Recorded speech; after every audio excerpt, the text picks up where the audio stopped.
इस भाग में हम लेंगे कक्षा 12वीं भौतिकी, प्रत्यवर्ती धारा परिपथ, इसको कह देते हैं हम भाग पहला। हालांकि इसका और पहले वीडियो बन चुका है, इसको देख सकते हैं। तब इसमें हम लेंगे ऐसी परिपथ जिसमें प्रेरकत्व, संधारित्र और प्रतिरोध अर्थात तीनों हो।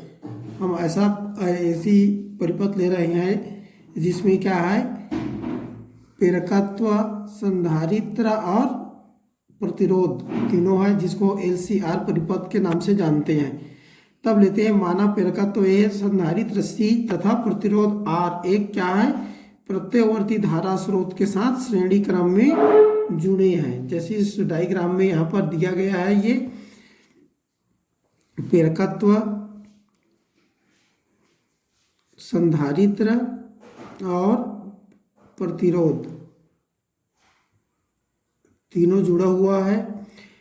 और यहाँ पर जो अप्लाई वोल्टेज है, लगाया गया जो वोल्टेज है, प्रत्यवर्ती वोल्टेज सोर्स है, ये है E0 equal to E0 sine omega t। अब किसी क्षण आरोपित वोल्टेज भी हो, अर्थात तीनों के सिरों पर आरोपित वोल्टेज भी equal to V0 sine omega t है। तब इसको समीकरण पहला ले लेंगे हम, V equal to V0 sine omega t। अब हम इसको स्टेप बाय स्टेप अध्ययन करेंगे। तो पहला पॉइंट पे आ जाता है परिणामी वोल्टेज। यहाँ पर तो परिणामी वोल्टेज के लिए हम लेते हैं कि इस परिपथ में प्रवाहित धारा I है। किसी क्षण प्रवाहित धारा I हो तो प्रेरकत्व, संधारित्र व प्रतिरोध के सिरों पर उत्पन्न voltage VL equal to IXL, VC equal to IXC और VR इजगल टू IR। इस तरह से हम इसको देख सकते हैं ओम के नियम के अनुसार। तब यहाँ पर देखेंगे तो VR और I क्या होंगे, समान कला में होंगे। VC धारा I से π/2 रेडियन अग्रगामी और VC धारा I से π/2 रेडियन पश्चगामी होती है। अर्थात L और C के लिए हम यहाँ पर स्पष्ट रूप से जान सकते हैं। अलग अलग परिपथ के लिए जो बतलाया गया है उसके आधार पर आप इसको लिख सकते हैं। अतः यहाँ पर हम देखते हैं ये जो कलांतर है, इस कलांतर के आधार पर हम देखते हैं कला आरेख निम्न होगा। तो कला आरेख कैसे बनाएंगे, तब यहाँ पर हम I को आधार मानकर बनाते हैं कला आरेख। तब इस दिशा में क्या होगा, ये क्या हो जाएगा, I हो जाएगी। तब निश्चित रूप से VR और I समान कला में है, तब उसी के अनुरूप में क्या होगा, VR रहेगी उसी की दिशा में। अब यहाँ पर VL अर्थात प्रेरकत्व के सिरों पर जो वोल्टेज है वह धारा I से π/2 रेडियन अग्रगामी है, इसीलिए VL को हम क्या लेंगे, प्लस की दिशा में लेंगे। इस दिशा में 90 अंश, π/2 रेडियन मतलब 90 अंश। और VC धारा I से π/2 रेडियन पश्चगामी होती है, तो VC को हम नीचे की ओर ले सकते हैं, ये पीछे है इधर 90 अंश। तो निश्चित रूप से हम देखते हैं कि VL और VC एक दूसरे से विपरीत है, अतः इसका परिणामी हम सीधे सीधे लिख सकते हैं, एक दूसरे के विपरीत में है, तब उसको माइनस के रूप में, तो VL माइनस VC होगा। तब निश्चित रूप से क्या हो जाएगा, परिणामी डायग्राम में इतना को लेते हैं VL माइनस VC। अब आगे लेते हैं कि VL माइनस VC अर्थात इन दोनों का परिणामी R के साथ कितना कोण बना रहा है, 90 अंश, π/2 रेडियन का कलांतर होगा। तो निश्चित रूप से यहाँ पर हम पाइथागोरस प्रमेय लगाएंगे, तब यहाँ पर परिणामी वोल्टेज V के लिए सूत्र इस तरह से हम लिख सकते हैं। अतः चित्र से हम देखेंगे तब स्पष्ट रूप से आप देख सकते हो कि V² इजगल टू क्या हो जाएगा, VR का square plus VL minus VC का एक साथ स्क्वायर। अब यहाँ पर चाहो तो मान को रख सकते हो वी आर, मतलब क्या होगा आई इंटू आर, तो स्क्वायर है तो स्क्वायर लगा दें। यहाँ पर V L I X L और वी सी आई एक्स सी होगा। तब इस तरह से दोनों से अगर हम आई स्क्वायर को कॉमन निकालेंगे तब हो जाएगा ये आर का square plus X L minus X C का स्क्वायर। वर्गमूल लेने पर मिल जाएगा आई का स्क्वायर है वी का स्क्वायर है, तो यहाँ पर सीधे सीधे भी लिख सकती हैं। तो भी बराबर क्या हो जाएगा यहाँ पर आई, और ये चूंकि रूट ऑफ में एक साथ लिखना है इसको, तो रूट ऑफ क्या हो जाएगा आर का वर्ग plus X L minus X C का स्क्वायर। अब चाहो तो इसमें आप एक्स एल का जगह हम मान रख सकते हैं ओमेगा एल, अलग अलग परिपथ के लिए पढ़े हैं, और एक्स सी का मान रख सकते हैं 1/ओमेगा सी। तब हमारे लिए जो परिणामी वोल्टेज आएगा ये कहलाएगा परिणामी voltage V equal to I root of R का square plus omega L minus 1/ओमेगा C का पूर्ण वर्ग। आगे हम लेते हैं दूसरा पॉइंट में आ जाते हैं हम प्रतिबाधा। प्रतिबाधा के लिए हमें जो ऊपर परिणामी वोल्टेज का मिला है उस सूत्र से आगे बढ़ती हैं। तब हमें क्या मिला है V equal to I root of R का वर्ग plus omega L minus 1/ओमेगा C का स्क्वायर मिला है। इसमें आई को पक्षांतर कर देते हैं तो V अपान आई बराबर मिल जाता है वर्गमूल आर का वर्ग धन ओमेगा एल माइनस 1/ओमेगा सी का पूर्ण वर्ग मिलता है। अब इस समीकरण को हम ओम के नियम से तुलना करें तब इतनी राशि क्या होती है, परिपथ का अवरोध उत्पन्न करने वाला अर्थात प्रतिरोध होता है। अतः ओम के नियम से तुलना करने पर परिपथ की जो प्रतिबाधा आएगी वह जेड बराबर रूट ऑफ मिल जाएगा आर का वर्ग plus omega L minus 1/ओमेगा C का पूर्ण वर्ग। तो इस तरह से हम प्रतिबाधा के लिए डायरेक्ट सूत्र निकाल सकते हैं। तीसरा पॉइंट में हम आते हैं, तब ये क्या है कलांतर। यदि V और I के बीच कलांतर फाई हो तब चित्र से ही हम देखेंगे टेन फाई कैसे निकालना है। यहाँ पर इस चित्र को आप ध्यान से देखोगे, कलांतर का जो चित्र है यहाँ पर चूंकि I और V के बीच, ये I के लिए है और ये V के लिए, तो बीच अगर कलांतर फाई है तब टेन फाई लेंगे तब क्या हो जाएगा टेन फाई बराबर, चूंकि टेन थीटा बराबर क्या होता है लंब बटे आधार, क्या होता है लंब बटे आधार। तब इस तरह से हम देखते हैं तो ये जो लंब होगा वो वास्तव में वी एल माइनस वी सी होगा। यहाँ से यहाँ तक जो आया है वो क्या है वी एल माइनस वी सी है, और आधार कहेंगे तो यहाँ से यहाँ तक का जो आया है ये वी आर है। ये यहाँ से यहाँ तक क्या है यहाँ पर वी आर है। इसलिए टेन फाई बराबर लेंगे V L minus V C upon V R. इस बात को याद रखोगे। इसीलिए यहाँ पर हम सूत्र लिखते हैं टेन फाई बराबर V L minus V C upon V R, और इसका मान को पुनः रखेंगे तो I X L minus I X C upon I R हो जाएगा। चूंकि आई सबसे कॉमन लेकर कट जाएगा तो अब यहाँ पर X L minus X C upon R आ जाएगा। तो एक्स एल और एक्स सी का मान पुनः हम जानते हैं, उसको रख लेते हैं।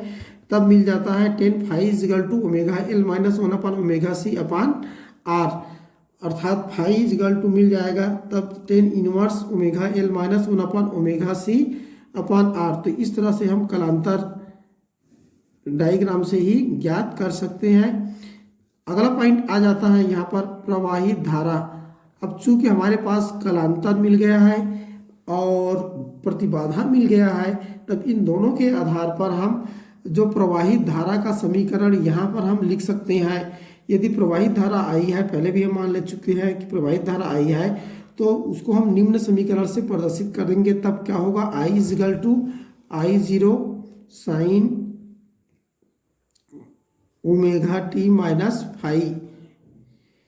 अब यहाँ पर चूंकि आई जीरो और यहाँ पर फाई दोनों को परिभाषित करना है, तब चूंकि हम जानते हैं आई जीरो इजगल टू क्या होगा वी जीरो अपान जेड होगा। परिपथ के लिए प्रतिबाधा को लेते हैं यहाँ पर, तब वी जीरो और चूंकि जेड निकाल चुके हैं इसीलिए जेड का मान यहाँ से हम लाकर यहाँ रख देते हैं। तब आई जीरो का मान हमें मिल जाता है V zero upon root of R का square plus omega L minus 1/ओमेगा C का स्क्वायर। और यहाँ पर जो कलांतर है फाई, तो टेन फाई का मान निकाल चुके हैं, इसीलिए कलांतर फाई इजगल टू हो जाएगा tan inverse omega L minus 1 omega C upon R. तो इस तरह से हम समीकरण लिखने के बाद दोनों को परिभाषित कर देते हैं। अब यहाँ पर तीन स्थितियाँ हम देखेंगे, कैसे तीन स्थिति आती है। यहाँ पर जो फाई आया है फाई, और यहाँ पर भी फाई है माइनस, इसके आधार पर हम तीनों स्थितियों को देखेंगे। कैसे देखेंगे? तीनों स्थितियों को देख सकते हो। यहाँ पर पहला स्थिति लेते हैं, यदि ओमेगा एल बड़ा है 1 ओमेगा सी से, तो निश्चित रूप से यहाँ पर जो फाई इक्वल टू मिलेगा या tan फाई मिलेगी, वो क्या होगा? धनात्मक होगा। और फाई धनात्मक हुआ तब यहाँ पर जो हम सूत्र लिखे हैं फाई धनात्मक है, तब यहाँ पर फाई को धनात्मक लिखेंगे, तब धारा आई क्या होगी? पीछे होगी। इसको डायग्राम में इस तरह से यहाँ से समझ सकते हैं। ये फाई धनात्मक है तो यहाँ पर गया ये, अर्थात ये आई के साथ कोण बनाया है, तब निश्चित रूप से इसको हम क्या कहेंगे कि जो धारा आई है, यहाँ पर याद रखोगे कि वोल्टेज भी जो होगा वह धारा आई से अग्रगामी होगी। और अग्रगामी किस में होता है? पेड़ की, अर्थात प्रेरण वाले जो परिपथ होता है उसमें होता है। तब इस तरह से इसका व्यवहार क्या होगा? प्रेरकीय परिपथ के समान हो जाएगी। दूसरा स्थिति लेते हैं, यदि ओमेगा एल छोटा है 1 ओमेगा सी से, तब निश्चित रूप से हम यहाँ पर देखेंगे tan फाई बराबर जो दिया गया है, यहाँ पर क्या हो जाएगा? ये फाई tan फाई का मान ये ऋणात्मक आएगा, और ऋणात्मक आएगा मतलब फाई भी ऋणात्मक आएगी, और फाई ऋणात्मक हो जाएगा तब यहाँ पर समीकरण में हम ऋणात्मक डालेंगे तो प्लस हो जाएगा, अर्थात यहाँ पर धारा अग्रगामी होगी। लेकिन यहाँ पर चूंकि हम वोल्टेज को आधार मानेंगे तब उसको पश्चगामी कहेंगे, इसलिए यहाँ पर tan फाई ऋणात्मक होगा, तब वोल्टेज भी क्या होगी? धारा आई से क्या होगा? पश्चगामी होगी। और पश्चगामी होगी मतलब क्या होगा? धारितात्मक परिपथ की भांति कार्य करती है। तो ये दो स्थितियां हैं, इसको इस डायग्राम के आधार पर आप उसको समझ सकते हो यहाँ पर कौन सी स्थिति पर क्या होगी। आगे यहाँ पर लेते हैं तीसरा स्थिति जो होता है, दोनों बराबर होती है, अर्थात ओमेगा एल बराबर 1 ओमेगा सी। हम इस तरह से लगाए हैं एल और सी के मान को कि ओमेगा एल बराबर 1 ओमेगा सी हो, तो निश्चित रूप से यहाँ पर tan फाई इक्वल टू 0 मिलेगा। चाहो तो इस सूत्र को आप देख सकते हो, यहाँ पर ये दोनों बराबर होगी तब क्या होगा? 0 आ जाएगा। तो tan phi equal to 0 means phi equal to 0, अर्थात कोई कलांतर नहीं होगा, अर्थात वोल्टेज भी और धारा आई क्या होंगे? समान कला में होंगे। और इस स्थिति में जो प्रतिरोध प्रतिबाधा निकालें जेड बराबर, तब क्या हो जाएगा? √r का स्क्वायर और प्लस, चूंकि ये यहाँ पर जो पद आया omega L minus 1 omega C, वो 0 हो गया बराबर होने के कारण, तो 0 का वर्ग मतलब r आएगा फाइनली, अर्थात ये क्या होगा? न्यूनतम होगा। और इस तरह से धारा का मान भी देखें तब क्या होगा? जेड का मान r आ गया, इसीलिए धारा का शिखर मान I0 बराबर V0 अपान r होगा, अर्थात क्या होगा? ये अधिकतम होगी। और इस स्थिति में अर्थात LCR परिपथ में यदि प्रतिबाधा न्यूनतम हो और शिखर मान, प्रवाहित धारा का शिखर मान अधिकतम हो, तब उसे हम क्या कहते हैं? अनुनाद की स्थिति कहते हैं। और चूंकि ये स्थितियां कब आई? ओमेगा एल बराबर 1 ओमेगा सी, इसलिए हम लिखते हैं कि अनुनाद की स्थिति में क्या होगा? X L equal to X C होता है। और इस तरह से हम इसको आगे बढ़ेंगे तब ओमेगा एल बराबर 1 ओमेगा सी मिलेगी। तब यहाँ पर ओमेगा का वर्ग बराबर मिल जाएगा 1 एल सी, या ओमेगा इक्वल टू मिल जाएगा 1 √एल सी। परंतु हम जानते हैं omega equal to 2 pi F होती है, जहाँ एफ उसकी क्या है? आवृत्ति है। तब 2 पाई एफ इक्वल टू मिल जाएगा 1/√एल सी, अर्थात एफ इक्वल टू मिलेगा 1/2 पाई √एल सी मिलेगी। और इसे हम क्या कहते हैं? LCR परिपथ जो एफ मिला है यहाँ पर आवृत्ति, इसको हम क्या कहते हैं? अनुनादी आवृत्ति कहते हैं। इस तरह से यहाँ पर ये अनुनादी आवृत्ति प्राप्त हो जाती है हमें। आगे अब लेते हैं अनुनादी परिपथ। जिस तरह से हम देखे हैं यहाँ पर कि एक्स एल बराबर एक्स सी है, तो ऐसे स्थिति में हम परिपथ को क्या कहते हैं? अनुनादी परिपथ कहते हैं। और इससे जो प्राप्त आवृत्ति आया उसको हम अनुनादी आवृत्ति कहते हैं। तब इसके आधार पर अनुनादी परिपथ बनाया गया है। तब आते हैं अनुनादी परिपथ। तो अनुनादी परिपथ क्या है, इसको हम सामान्य जानकारी में लेते हैं। रेजोनेंट सर्किट, और ये रेजोनेंट सर्किट दो प्रकार का होता है। एक होता है समानांतर एलसीआर परिपथ और दूसरा होता है श्रेणी एलसीआर परिपथ। समानांतर एलसीआर परिपथ इसको आपको अध्ययन नहीं करना है अभी, तब यहाँ पर हम लेंगे श्रेणी एलसीआर परिपथ, इसी का ही अध्ययन करना है। श्रेणी एलसीआर परिपथ, सीरीज एलसीआर रेजोनेंट सर्किट ते अनुनादी परिपथ है ये। श्रेणी एलसीआर क्या है ये, अनुनादी परिपथ।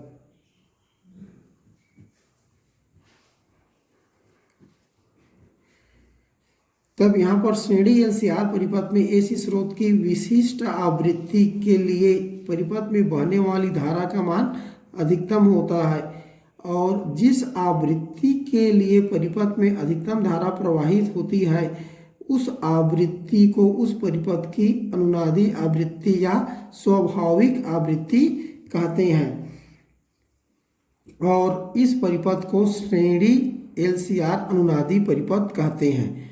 अर्थात क्या हो जाएगा, एक निश्चित आवृत्ति के लिए क्या होगी, विशिष्ट आवृत्ति के लिए परिपथ में बहने वाली धारा का मान अधिकतम होता है, तब उसे हम क्या कहते हैं, अनुनादी परिपथ कहते हैं।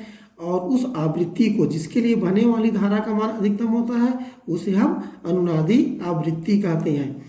अब यहाँ पर अनुनादी आवृत्ति के लिए हल कैसे करेंगे, तब लेते हैं श्रेणी एलसीआर परिपथ, जिसके बारे में हम अभी भी पढ़े हैं। बहने वाली धारा का जो आयाम होता है I0 = होता है V0/Z या V0/√R का वर्ग प्लस ओमेगा L - 1/ओमेगा C का पूर्ण वर्ग। अब चूंकि हम जानते हैं अनुनाद की स्थिति में XL = XC होता है, अतः इन दोनों मान को रखेंगे तब Z का मान हो जाएगा √R का वर्ग प्लस XL - XC का वर्ग। तो यहाँ पर ये दोनों बराबर है, तब अंतर करेंगे तो 0 आ जाएगा, और जिसके कारण क्या हो जाएगा, वर्गमूल हट जाएगी, R का वर्ग की जगह R लिखेंगे तो Z बराबर क्या होगा, R न्यूनतम हो जाती है। ठीक इसी तरह से I0 को लेंगे तब V0/R आ जाएगा, और ये क्या हो जाएगा, अधिकतम होगी। तब ये दोनों कंडीशन में, ये दोनों कंडीशन हमें चाहिए। अब चूंकि ये कंडीशन कब आया हमें, अर्थात R का मान न्यूनतम और धारा का मान अधिकतम कब आया, जब हम XL = XC लिए। अतः अनुनाद की स्थिति में क्या होगा, प्रेरण प्रतिघात और धारिता प्रतिघात क्या होती है, बराबर होती है। आगे इसी को लेकर चलते हैं, तब XL = XC लें, चूंकि हम जानते हैं। अब यहाँ पर लेते हैं यदि अनुनादी आवृत्ति ω0 हो, कोणीय आवृत्ति को लेते हैं, यहाँ पर कोणीय आवृत्ति ω0 हो तो निश्चित रूप से XL के लिए क्या लिख सकते हो, ω0L = 1/ω0C या ω0 = आ जाएगा 1/LC। तो इस तरह से ये संबंध आता है, तो ω0 आ जाएगा 1/√LC। अब आगे यहाँ पर लेते हैं यदि अनुनादी आवृत्ति F0, चूँकि ओमेगा कोणीय आवृत्ति है, अब यहाँ पर हम सिंपल आवृत्ति लेंगे। F0 हो तो निश्चित रूप से हम जानते हैं ω0 = 2πf0 होगा, इसीलिए यहाँ पर ω0 की जगह क्या लिख सकते हैं, 2πf0, तब मिल जाएगा 1/√LC, या F0 बराबर लेंगे तब 1 आएगा 2π√LC। तब इस तरह से ये अनुनादी आवृत्ति के लिए यहाँ पर क्या मिल जाती है, सूत्र मिल जाता है। वैसे पहले भी यहाँ पर निकाल चुके हैं। अब यहाँ पर बात आती है अनुनाद की तीक्ष्णता, शार्पनेस ऑफ रेजोनेंट। अनुनाद की तीक्ष्णता कहने का अर्थ क्या है, हम परिपथ में जो लेते हैं तब वहाँ पर एक निश्चित आवृत्ति के लिए धारा का मान अधिकतम होगा, और उससे थोड़ी सी कम या थोड़ी सी ज़्यादा आवृत्ति के लिए धारा का मान एकदम से कम हो जानी चाहिए। तब ऐसा स्थिति है, तब उसको हम तीक्ष्ण परिपथ कहेंगे। तब इसके बारे में अध्ययन करेंगे आगे। अनुनाद की तीक्ष्णता, तो अनुनाद की तीक्ष्णता को समझने के लिए हम एक ग्राफ का अध्ययन करते हैं। श्रेणी एलसीआर परिपथ में R1, R2 व R3 तीन अलग अलग हम परिपथ लेते हैं, जिसमें R3 सबसे कम है, R2 और R1 सबसे ज़्यादा मान वाला है। उसके लिए हम क्या करते हैं, कोणीय आवृत्ति अर्थात ओमेगा और बहने वाली अधिकतम धारा अर्थात I0 के बीच ग्राफ खींचते हैं। इसका ग्राफ खींचने पर हमें निम्न ग्राफ प्राप्त होता है। एक्स अक्ष में हम क्या करते हैं, कोणीय आवृत्ति को लेते हैं यहाँ पर,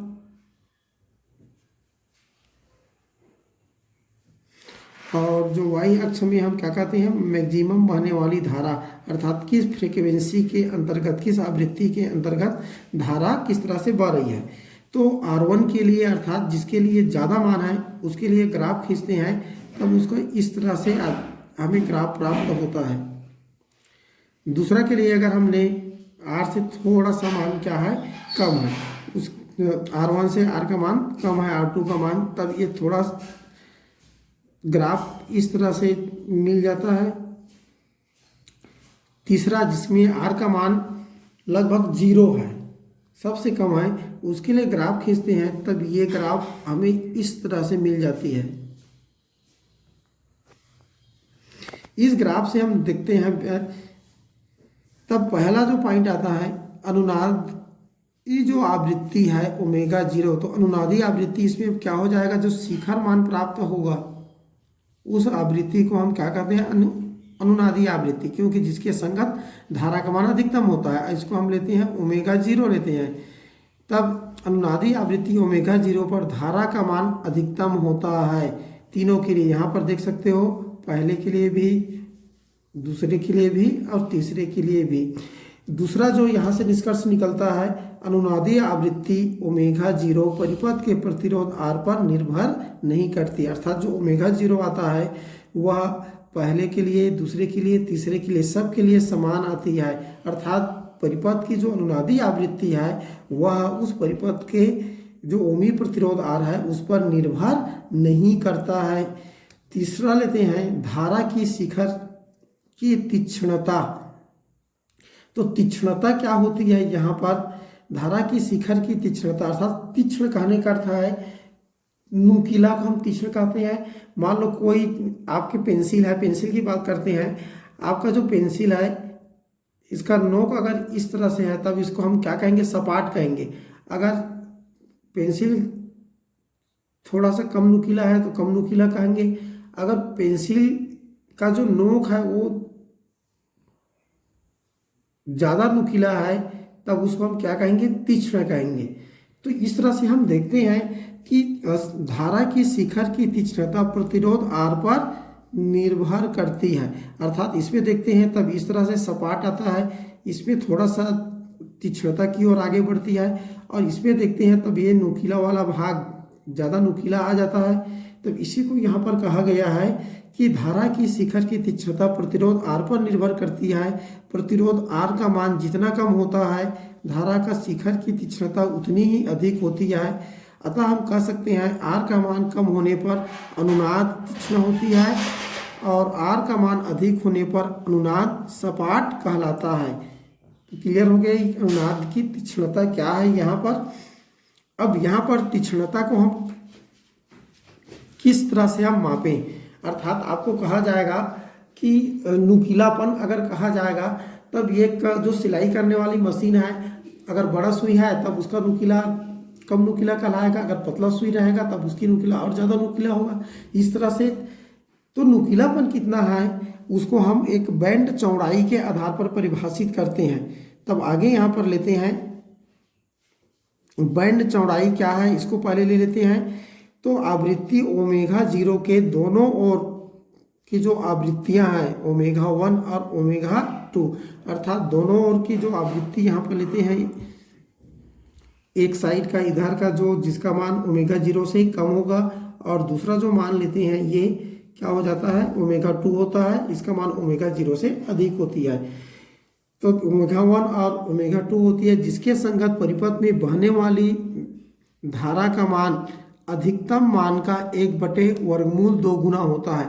अर्थात यहाँ पर अगर आप देखोगे तब ये जो धारा मान होगी, इसका जो धारा का मान है इसका 1/वर्गमूल 2 गुना है सभी के लिए। इसी तरह से इस बिंदु पर जो धारा का मान है इसके लिए देखें तब क्या होगा, इसके लिए धारा का मान 1/वर्गमूल 2 गुना है।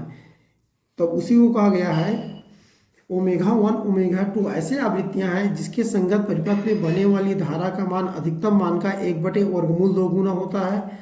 इसको निकालोगे तो 70% कह सकते हो।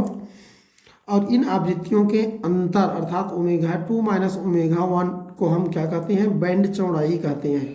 तो इस तरह से अनुनादी आवृत्ति ओमेगा 0 के दोनों ओर ओमेगा 1 और ओमेगा 2 सम्मिलित होती है, अतः हम ओमेगा 1 इजगल टू लेंगे तब ओमेगा 0 माइनस डेल ओमेगा, जैसे हमने बताया कि थोड़ा सा कम होगा, ओमेगा 2 लेंगे तब ओमेगा 0 प्लस डेल ओमेगा होगी अर्थात थोड़ी सी ज़्यादा होगी। अतः बैंड चौड़ाई करेंगे तो इन दोनों का अंतर करोगे तब बैंड चौड़ाई मिल जाता है यहाँ पर 2 डेल ओमेगा। तो इस तरह से यहाँ पर बैंड चौड़ाई जितनी कम होगी अनुनाद की तीक्ष्णता उतना अधिक होगा। इसके लिए इस डायग्राम को आप समझ सकते हो। यहाँ पर चूंकि किसी भी परिपथ के लिए देखिए तब ये ओमेगा 1 और ओमेगा 2 इसका जो अंतर ज़्यादा आएगा तो ये क्या होगा, सपाट रहेगा। यहाँ से यहाँ तक की दूरी ज़्यादा है मतलब सपाट होगी, और यहाँ से यहाँ तक की दूरी अगर कम है, यहाँ पर देखिए तब तुलनात्मक रूप से इसके लिए दूरी कम है। यहाँ पर डायग्राम में सबका दूरी समान दिख रहा है, लेकिन किसी एक सिंगल परिपथ की कल्पना करोगे तब क्या हो जाएगा, यहाँ से जो परिवर्तन है यहाँ से यहाँ तक का परिवर्तन को देखेंगे तब यहाँ पर क्या हो जाएगा, ये जो बैंड चौड़ाई है इसके लिए ज़्यादा रहेगा जबकि इसके लिए कम रहेगी। अर्थात हम कह सकते हैं कि बैंड चौड़ाई जितनी कम होती है अनुनाद की तीक्ष्णता उतनी ही अधिक होती है। अनुनाद की तीक्ष्णता जैसे हमने बतलाया, तो अनुनाद की तीक्ष्णता है, अब उसको हम मापन कैसे करें। जैसे हमने बतलाया कि दो सुई है तो तुलना कर सकते हैं कि पतला सुई है, छोटा वाला सुई है तो वो ज़्यादा नुकीला है और जो बड़ा वाला सुई है वो कम नुकीला है। लेकिन ये तुलना नहीं करते, हम भौतिकी में हम परफेक्ट मापन करते हैं। चूँकि भौतिक क्या है, मापन करने वाला विषय है, अर्थात तीक्ष्णता को मापन करने के लिए एक कारक लिया गया है जिसको हम कहते हैं गुणवत्ता गुणांक या गुणता गुणांक कहते हैं। अंग्रेजी में कहेंगे तो इसको क्यू फैक्टर कहते हैं। तो इस तरह से क्यू फैक्टर एक कारक आता है, एक भौतिक राशि आती है जिसकी सहायता से हम क्या कर सकते हैं, तीक्ष्णता का मापन करते हैं। तब इसके लिए क्या कहेंगे, हम किसी अनुनादी परिपथ की तीक्ष्णता का मापन एक भौतिक राशि से करते हैं जिसे गुणता गुणांक या क्यू फैक्टर कहते हैं। अब ये गुणता गुणांक कैसे निकलेगा, कितना होगा, तब इसके लिए हम आगे लेते हैं श्रेणी एलसीआर परिपथ की अनुनादी आवृत्ति और बैंड चौड़ाई के अनुपात को उस परिपथ की गुणवत्ता गुणांक या गुणता गुणांक कहते हैं और इसे Q से प्रदर्शित करते हैं। एक बार समझ लो इसको, श्रेणी एलसीआर परिपथ की अनुनादी आवृत्ति अर्थात ओमेगा 0 और बैंड चौड़ाई अर्थात 2 डेल ओमेगा के अनुपात को उस परिपथ का गुणवत्ता गुणांक कहते हैं और इसे Q से प्रदर्शित करते हैं। तो इस तरह से सूत्र के रूप में लिखें तो गुणवत्ता गुणांक बराबर अनुनादी आवृत्ति बटे बैंड चौड़ाई आ जाएगी। और इस तरह से इस सूत्र के रूप में लिखेंगे तब इसको Q equal to omega 0 upon 2 del omega आएगा। तो ये तो परिभाषा से सूत्र आ गया, लेकिन न तो हम वहाँ पर ओमेगा दिखता है ना कुछ नहीं दिखता। परिपथ हम बनाएंगे तब हमारे पास एल सी और आर दिखेगा, उसी को हम रखेंगे।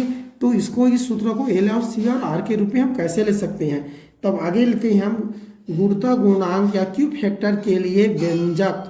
ये जो क्या निकाल रहे हैं हम, क्यू फैक्टर के लिए व्यंजक। तो व्यंजक निकालेंगे, लिखते हैं हम श्रेणी एल सी आर के लिए I0 के लिए हम सूत्र निकाल सकते हैं I0 is equal to V0 upon Z, या इस सूत्र में लेंगे V0 upon root of R square plus omega L minus 1 upon omega C का स्क्वायर। अब यहाँ पर अनुनादी आवृत्ति के लिए देखते हैं तब क्या होगा, I मैक्सिमम, ये 0 दोनों बराबर हो जाती है तो R आता है। तो इस तरह से I0 का जो मैक्सिमम होगा, शिखर मान का जो अधिकतम आएगा वह V0 अपान R के रूप में आएगा। और ओमेगा 1 और ओमेगा 2 के लिए जैसे हमने परिभाषा जो दिया है तो I0 कितना होगा, अर्थात शिखर मान कितनी होगी, तो 1 upon root of 2 I0 maximum होता है ये, अर्थात मैक्सिमम मान होगा उसका 1/वर्गमूल 2 गुना होगा। जैसे हम पहले परिभाषा बतला चुके हैं यहाँ पर बैंड चौड़ाई के समय, तब निश्चित रूप से I0 का मान मिल जाएगा 1 upon root of 2 V0 upon R। तो ये I0 के लिए सूत्र हो जाएगा ये। तब इस तरह से हम देखें तब ओमेगा 0 के संगत जो प्रतिबाधा आएगा वो R है, और ओमेगा 1 व ओमेगा 2 के संगत जो प्रतिबाधा आएगी वह क्या हो जाएगा, √2 इंटू R होगा। इस बात को ध्यान में रखना। अब ये दोनों से यहाँ पर R आया, यहाँ पर √2 R आया, इसीलिए ओमेगा 0 के संगत जो लेंगे, अनुनादी आवृत्ति के संगत, वो क्या होगा, प्रतिबाधा R आया, और ओमेगा 1 और ओमेगा 2 दोनों के लिए लेते हैं, उसके संगत जो प्रतिबाधा आएगा वह √2 इंटू R होती है। तब इस तरह से इसको लेकर आगे बढ़ें तो ओमेगा 1 ओमेगा 2 के लिए प्रतिबाधा Z बराबर √2 इंटू R आएगा। Z का मान यहाँ पर रखते हैं। अब इसको आगे हल करोगे आप इस तरह से, तो वह वर्ग कर दिए तो 2r² आएगा। उसके बाद इस r को इधर पक्षांतर करेंगे तब ये 2r² है वो r² से कट जाएगा, तो फाइनली यहाँ पर क्या आ जाएगा, r का स्क्वायर। अब इसके बाद इसका वर्गमूल लेंगे तो दोनों प्लस माइनस लेना है, इसीलिए omega L minus 1 omega C बराबर क्या जाएगा, प्लस माइनस R आएगा। अब यहाँ पर लेंगे माइनस चिन्ह लेने पर उसको प्रथम मान लेते हैं, कम होता है ऐसा मानकर, तब माइनस चिन्ह लेने पर omega 1L minus 1 omega 1C equal to minus R आएगा, और प्लस चिन्ह लेते हैं तब इस स्थिति पर ओमेगा 2 मानेंगे, उसके संगत जो फ्रीक्वेंसी आएगी उसको, तो omega 2L minus 1 omega 2C equal to यहाँ पर क्या जाएगा, प्लस। इस तरह से पहले के लिए माइनस और दूसरे के लिए प्लस। अब इन दोनों को अंतर में लिखेंगे तब माइनस कर दो, तो माइनस करेंगे तब ओमेगा 2 माइनस ओमेगा 1L आ गया। चूंकि यहाँ पर हम क्या करते हैं, इसको माइनस कर रहे हैं तो ओमेगा 1 वाला प्लस हो गया और ओमेगा 2 वाला माइनस का माइनस ही रह जाएगा। 1/c को कॉमन निकाल लिए तो 1/c फिर आ जाएगा 1/ओमेगा 1 माइनस 1/ओमेगा 2, और चूंकि ये प्लस हो गया, चूंकि अंतर किए हैं तो इसीलिए यहाँ पर आता है 2r। तब इस तरह से ये संबंध हमें प्राप्त हो जाती है। आगे इसको हल करते हैं, तब यहाँ पर आप देख सकते हो omega 2 minus omega 1L plus 1/ओमेगा C। चूंकि यहाँ पर जो मिला था आपको उसको हम LCM निकाल कर हल करेंगे। कैसे हल करेंगे, यहाँ पर तो ओमेगा 1 ओमेगा 2 आएगा, तो अब इसके साथ यहाँ पर लिखेंगे तो ओमेगा 2 माइनस 1/ओमेगा माइनस ओमेगा 1 आ जाएगा यहाँ पर, तो उसको सीधा इस तरह से लिख सकते हैं omega 2 minus omega 1L plus 1/ओमेगा C, ओमेगा 2 माइनस ओमेगा 1/ओमेगा 1 into omega 2 equal to 2r। अब चूंकि इन दोनों से ओमेगा 2 माइनस ओमेगा 1 को हम कॉमन लेते हैं, तब यहाँ पर L आ जाएगा प्लस C के साथ आएगा 1/c omega 1 into omega 2 equal to 2r। अब आगे यहाँ पर लेते हैं अनुनाद की स्थिति में देखें तो इन दोनों का गुणनफल अर्थात ओमेगा 1 इंटू ओमेगा 2 ये ओमेगा 0 का वर्ग होगा, और चूंकि हम जानते हैं ओमेगा 0 का वर्ग जो माना आता है वो 1/L इंटू C होता है। ये पहले हम निकाल चुके हैं, ठीक है। तब इन मान को यहाँ पर रख दो। किस मान को रखेंगे, ओमेगा 1 इंटू ओमेगा 2 के जगह हम रखेंगे 1/c। तो यहाँ पर रखकर देखो 1/L इंटू C ऐसा आ जाएगा, तो C कर गया तो फाइनली L आया, इसीलिए हम यहाँ पर L प्लस L लिख देते हैं, और बराबर क्या आता है तो 2r। तो ये क्या हो जाएगा, यहाँ पर 2L आ जाएगा। अब इसके साथ गुणा में है, इसको पक्षांतर करेंगे इस तरह से omega 2 minus omega 1 equal to मिल जाता है R/L। अब यहाँ पर चूंकि हम पहले भी निकाल चुके हैं बैंड चौड़ाई omega 2 minus omega 1 equal to 2 del omega, तो इस तरह से इसकी जगह लिखेंगे 2 डेल ओमेगा बराबर क्या होगा R/L। तो इस तरह से हमें 2 डेल ओमेगा बराबर R/L मिलता है। अब आ जाते हैं हमारा जो सूत्र है गुणवत्ता गुणांक या गुणवत्ता गुणांक Q फैक्टर। तो Q बराबर हो जाता है ये ओमेगा 0/2 डेल ओमेगा, ये मूल सूत्र है हमारे पास पहले से। अब इसमें हम रखते हैं तो Q बराबर, तो ओमेगा 0 का मान क्या होता है, चाहो तो यहाँ से निकाल सकते हो, रूट ऑफ करोगे तब 1/√LC होगा। तो इस तरह से Q बराबर क्या होगा, ओमेगा 0 की जगह 1/√LC रख दिए, और यहाँ पर 2 डेल ओमेगा का मान जो है R/L, तो क्या हो जाएगा 1/R/L रखेंगे, तो ये L ऊपर चला जाएगा, तो मिलेगा फाइनली L/R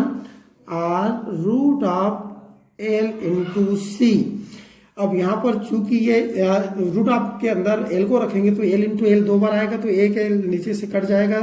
तो इस तरह से हमें Q बराबर मिलेगा 1/r root of L upon C. तो इस तरह से Q फैक्टर या Q गुणवत्ता या गुणवत्ता गुणांक के लिए सूत्र मिल जाता है Q बराबर 1/r root of L upon C. इस सूत्र को हम देखकर हम तीक्ष्णता के बारे में अनुमान लगा सकते हैं। Q का मान अधिक अर्थात अनुनाद की तीक्ष्णता अधिक होने के लिए, तीक्ष्णता अधिक होने के लिए या तीक्ष्ण होने के लिए R का मान कम होना चाहिए। और दूसरा पॉइंट है L का मान अधिक होना चाहिए। और तीसरा है C का मान कम होना चाहिए, अर्थात प्रेरण कुंडली ज़्यादा परिपक्व वाला होना चाहिए और धारिता कम का होना चाहिए। लेकिन इस बात को ध्यान रखना है कि ओमेगा एल और ओमेगा सी, परंतु यहाँ पर एक चौथा पॉइंट याद रखना है, ओमेगा एल बराबर 1/ओमेगा सी होनी चाहिए। ऐसा नहीं है कि एल का मान और सी का मान अपने मान से हम कम और ज़्यादा नहीं कर सकते, अर्थात उसको इस कंडीशन के अंतर्गत रखना है। अब आगे लेते हैं हम श्रेणी एलसीआर अनुनादी परिपथ की विशेषताएं। वैसे इसका अध्ययन करते करते बहुत सारे विशेषताएं आप लोगों को पता चल गया होगा। जैसे यहाँ पर होती है कि अनुनाद की स्थिति में प्रेरण प्रतिघात और धारिता या संधारित्र प्रतिघात क्या होती है, बराबर होती है, अर्थात XL बराबर XC। संक्षेप में लोग ध्यान में रख सकते हो, प्रेरण प्रतिघात और धारिता प्रतिघात बराबर होती है। इसकी आवृत्ति अर्थात अनुनादी आवृत्ति के लिए हम सूत्र एज्यूम कर सकते हैं रूट ऑफ LC। तीसरा इसका जो विशेषता है परिपथ की क्या हो जाती है, Z न्यूनतम होती है, अर्थात क्या लिख सकते हैं यहाँ पर Z बराबर R होता है, अर्थात क्या होती है, न्यूनतम होती है। अगला हम विशेषता हम देखेंगे कि I0 का मान क्या होता है, मैक्सिमम होता है, जो V0/R के बराबर होती है। इस तरह से इसमें क्या हो जाता है, परिपथ में बहने वाली धारा और आरोपित वोल्टेज दोनों समान कला में होती है। याद रखना यहाँ पर अनुनादी परिपथ में क्या होती है, वोल्टेज और धारा समान कला में होती है, अर्थात शक्ति गुणांक की बात करते हैं तो शक्ति गुणांक 1 होती है। इसका और सबसे ज्यादा विशेषता है यहाँ पर प्रेरण और संधारित्र के सिरों के बीच जो वोल्टेज आता है वह आरोपित वोल्टेज से अधिक होती है, अर्थात संधारित्र के सिरों पर भी क्या जो वोल्टेज होगा या फिर प्रेरकत्व के सिरों पर जो वोल्टेज होगा वह आरोपित वोल्टेज से भी ज्यादा होता है। इसको गणना करके आप निकालने का प्रयास करेंगे। यदि हम 220 वोल्ट लगाते हैं तब वहां पर 880 वोल्टेज प्राप्त हो जाता है, अर्थात धारिता के सिरों पर या फिर प्रेरकत्व के सिरों पर। अर्थात हम कह सकते हैं यहाँ पर वोल्टेज का प्रवर्धन होता है, हम वोल्टेज को बढ़ा सकते हैं। यहाँ पर प्रत्यवर्ती धारा की वोल्टेज को हम बढ़ा सकते हैं इस परिपथ के द्वारा। अगला यहाँ पर होता है, यहाँ पर जो प्रेरण और संधारित्र के सिरों पर जो वोल्टता होती है वो हमेशा बराबर होती है और कलांतर क्या होता है, पाई रेडियन, अर्थात 180 अंश का कलांतर होता है, अर्थात वे एक दूसरे के विपरीत होती है। और लास्ट यहाँ पर गुण है कि अनुनादी आवृत्ति जो होती है अर्थात ओमेगा 0 होता है वह R अर्थात ओमीय प्रतिरोध पर निर्भर नहीं करता। तो इस तरह से बहुत सारी विशेषताएं होती है यहाँ पर। आगे हम लेते हैं इसका उपयोग, अर्थात इस परिपथ को पढ़ते हैं, अध्ययन करते हैं तो आखिर इसका उपयोग क्या है। तो श्रेणी LCR अनुनादी परिपथ का उपयोग, अगर उपयोग की बात करें तब इसका 2 उपयोग होता है यहाँ पर। एक होता है ग्राही परिपथ के रूप में,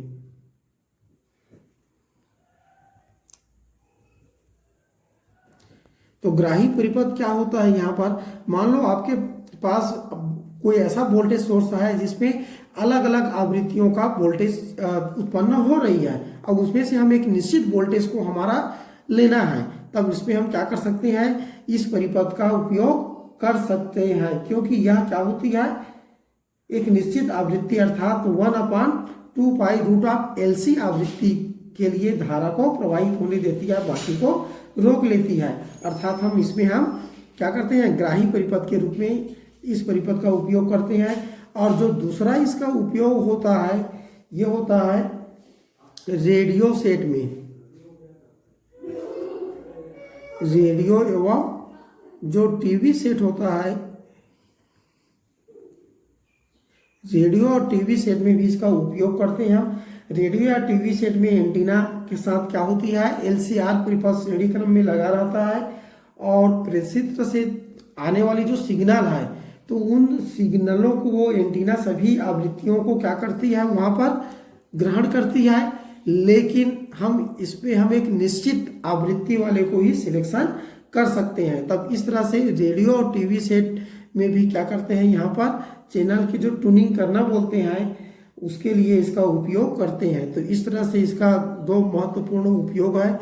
चाहे तो तीसरा उपयोग अभी हम मोबाइल क्षेत्र में भी इसका उपयोग ले सकते हैं, चूंकि यहाँ पर LCR अनुनादी परिपथ है, वह क्या करती है, एक निश्चित आवृत्ति के लिए क्या होती है, धारा को प्रवाहित होने देती है, बाकी के लिए धारा का मान 0 हो जाता है। तो हमारा जो मोबाइल सेट है वही भी क्या होती है, इसी के सिद्धांत पर कार्य करती है।